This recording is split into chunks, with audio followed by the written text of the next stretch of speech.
All right, in today's video, we are going to look at some whole life insurance policies for the kids. We're going to look at two kids who are both 5 years old. We're going to pretend that they're twins for this video. The main reason why I did that is to look at the difference of a policy that's set up for maximum cash value for a male and a female. Because it is minimal, but this question does come up quite a bit. So we'll see the two policies side by side. What we'll look at in terms of funding is $5,000 per year. We've got the parents or grandparents funding these policies. So $5K times 10 years is a total of $50,000. That's in each policy. So there's a total input for both kids of $100,000. And again, you'll see the illustrations side by side. Why people often take policies out for their kids, there's a number of reasons. I'm going to go through 3 popular examples right now. Number 1, we've got college planning or college funding. And a big reason why this is so popular is when we look at cash value life insurance, the cash value in a whole life insurance policy usually does not need to be disclosed as an asset when I am applying for financial aid. So if I'm in a position where I can apply for financial aid for my children to go to school and I've built up any amount of cash value, that typically does not need to be disclosed. So it's a nice way to save money and perhaps still receive financial aid. That's a popular strategy with a lot of college planners, but that's one example. Another example here is just long-term value for the kids. A lot of times parents say, hey, I really like what my whole life insurance policy does personally. When they look at the cash value, a safe, liquid, tax-free area to position money, I can use it for real estate or whatever I'd like. And then they ask, can I start a policy or policies for my kids? What would that look like long-term? Because what everyone hates about whole life insurance, even when the policy is set up right, is the first year. I have a loss initially. What everybody loves about whole life insurance is every year after the first year. The growth gets stronger and stronger. I see my premium come back and dividends and interest on top of it. It gets better as time passes. So if I can start a policy for someone who's 5 years old or any child when they won't be using the cash value at all, and by the time I say, son, daughter, here's a policy for you. Here's all the benefits. Here's how it works. Look at the growth each year. If it's a policy that was set up where you can keep funding it, when you pay this premium, look how much comes back to work for you. Parents are often interested in the idea of setting up a policy for their children that's well beyond the expenses. Sometimes we hear, I wish my parents would have known about this so they could have done this for me. So I'd like to set my child up with something like this. And when I feel they are responsible, I'll say, here's the keys to this policy. And they can use it in the same way I've been using it or however they'd like. So a lot of times, parents or grandparents are interested in policies for children because of the long-term cash value and everything that comes with it. And then we'll see this sometimes too, trust-owned policies, which is the exact same policy. It is just set up where trust owns the policy. Often you'll see legacy planning or family members that are very interested in creating generational wealth. Typically the trust owns the policy. The trust is often the beneficiary as well. So when individuals die, the death benefit is paid income tax-free to the trust, and then the trust specifies what those funds could be used for, what they should be used for, how much of that cash should be used to start new policies on the children or the grandchildren. There's a lot of creative things you can do, and a lot of people are into that because life insurance is an extremely efficient method to leave a lot of money to the next generation because one, when I pay a premium, I get a lot more in death benefit with that. And then second, it's got a really sweet tax advantage too. The death benefit's always paid out income tax-free. So that has always been popular when you look at legacy planning, life insurance that is. But when it comes to policies for kids, those are 3 popular areas. Let's look at the actual policy now. So we're going to look at a 10-pay policy. The company we'll look at in this particular example is one of the major mutual companies. We'll look at Guardian. Mass Mutual has a really nice 10-pay product as well. When you look at a 10-pay policy, these are typically very attractive options for cash value performance, particularly from a long-term perspective. What we'll look at is the growth based on the current dividend rate And this is Guardian's 2024 dividend interest rate, which is 5.9%.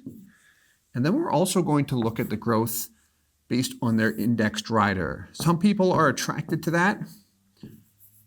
What that involves is having our cash value tied to the S&P 500 index. It gives you a little bit more upside when we look at the cash value growth. There are fees associated with that rider if we do turn it on. The illustration does assume the fees are being assessed, so it displays the net numbers, which is nice. The nice thing about this is what we usually do is attach this to all policies, just set it at 0%, because if we don't use it, there's no fee. And if I want to use it in the future, I can turn it on. And it can be turned on at 100%, it can be turned on at 50%.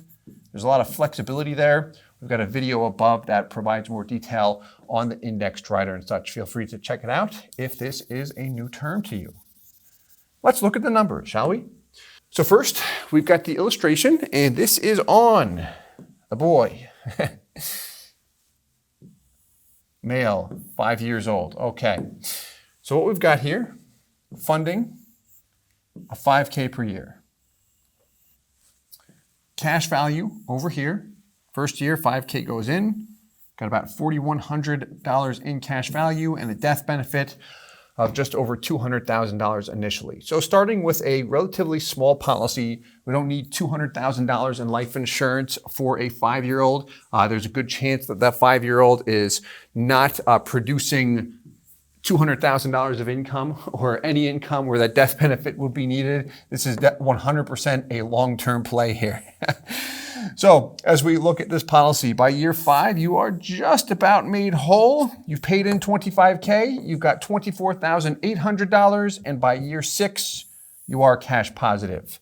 You pay nothing at all after the 10th year. Even if you wanted to, you would not be able to. With a 10-pay policy, the premium is due for guess how many years? 10 years. We can fund for a shorter period of time, but not a longer period of time. This works well for kids. We sometimes use the 10-pay policy for adults we work with when we're looking at larger policies, but not all the time. The big reason why is when we look at the flexibility of the product, Guardian allows us to illustrate usually 10x whatever the base premium is in PUAs. The exception to that is the 10-pay policy, where we can only illustrate an additional 5x.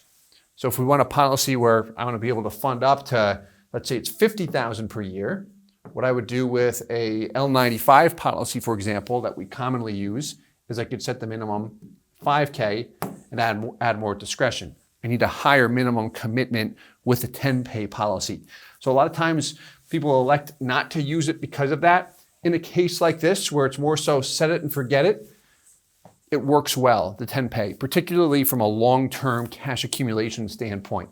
So this is the detailed illustration. We can scroll down if we'd like, but we're just going to make it simple and look at good old Excel. So here we go. This is what we just looked at. And this is on the 5-year-old son named Little Frank. So your break-even point, again, was when? Between years 5 and 6. And remember, parents own this. So a lot of times parents ask, hey, if I wanted to, for whatever reason, can I access the cash value? The answer is yes. The owner has all rights to the cash value. By year 10, you've paid in 50, you've got 58. You start college at that point in time. No, unless you're a super genius and you're going to college at 14 years old. Let's look over the next 10 years. Nothing is paid in. College, 18 or 19 is when I'm starting, and there's the cash value buildup. Growing at a decent rate too. We're going to look at the net growth rate year over year in a second. But that's what it looks like. Let's check out little Jane, which is Frank's twin sister. So what do you see here? The policies are designed in an identical manner in terms of a minimum premium and such. The death benefit is a little bit higher for Jane, and the reason why is when you look at males and females, the pricing is slightly different. So what we need to do is add a little bit more death benefit to prevent the MEC from occurring or a taxable event. But we've got a death benefit of $215, Frank's at $200,000. We could make them both $215, but in this case, we're designing everything equal from a cash value perspective, not a death benefit perspective. First year, the difference is $2. By the 10th year, what's your difference? Not that much at all. It's less than $40. By year 10, what about by year 20? What's the difference? Minimal. A couple $100 or a few $100s. So if the policies are designed in an identical fashion, the cash values are going to be almost the same. You will see Jane's slightly pull ahead, and the reason why is because females are priced a little bit more favorably with life insurance. The reason why is on average, they live about 7 years longer than males. So what that results in is the underlying expenses are slightly less, which results in slightly more in cash value when all things are equal from a design standpoint. Let's take a look at the growth rate. And this does not display the average internal rate of return. We're only looking at the yearly rate of return, just the net growth rate every year. Let's focus on Frank. First year is the worst year. He pays in $5,000. He's got $4,100 and change. I don't care what the dividend rate is. If I pay $5,000 and I've got $4,100 in cash value, that's just about an 18% loss when I look at it. That's the worst part of a whole life insurance policy. Now, yes, I'm getting life insurance as well. Like that's where that cost is going when I look at it, but that's a hit up front. Next year, I'm paying $5K. Year one, I was at $4,103. If I add $5K to that, I'd be at $9,103. I'm not there, I have less. That is why I've got a negative 2.5% return. Next year, I add 5, I get my 5 back, and a little bit more on top of it. That's why I've got a positive return. And we see it pick up and get stronger and stronger each year. Tops out at a little bit more than 5% per year. If we look at Jane's, just about the same, slightly higher. We can scroll down if we'd like. And there you go. Close to 5.15% based on the present dividend interest rate. This will change as the years pass. Let's take a look at the indexed values, which is based on the S&P 500 history, so it is all hypothetical. I always like to emphasize that point. But we talked about the greater earning potential, a little bit more upside. You can see it here. When we look at it, stronger. There we go. 5.5% plus. So that's nice when we look at the growth rate there. Now, if we take the dividends, if you said, Frank and Jane, we've got this policy for you. Let's say you're giving it to them around 21. And you say, look, it's earning 5% per year. When you were 21 years old, did you understand what 5% meant? Not that 5% of $100 is $5. Not that.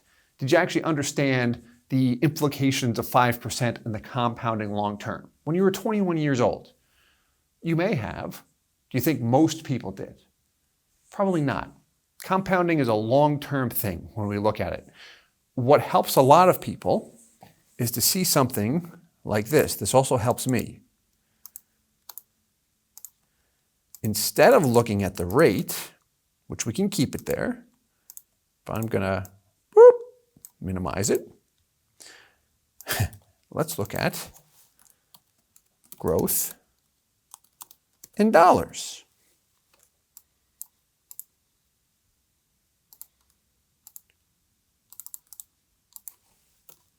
First year, you took that loss. Second year, you also took a loss. Third year, it's a gain. We're backing out our payments here. So we're just looking at how much we're getting from the life insurance company net year over year. First 2 years is a loss. So now I can see, okay, when I'm 25 years old, you told me the growth was about 5%. What does that actually come out to? Well, just about $5,000. That is going to be much more impactful to a 25-year-old, in my opinion. Not all of them. You get some super sharp individuals that understand numbers and compounding and the long-term benefit, but most don't until time has passed and they have life experience, right? In my opinion, that's usually what we see. Let's look at the total gain. This is a nice one, because this shows someone simply how much was paid in, how much do I have in cash value, and how much of that cash value isn't mine, because I'm not counting the $50K I paid in. Here we go. But 25, about a $50,000 gain, because you've paid in 50, you've got about 100. We look at it grow over time too. And then do the same thing for Jane. Exact same policy.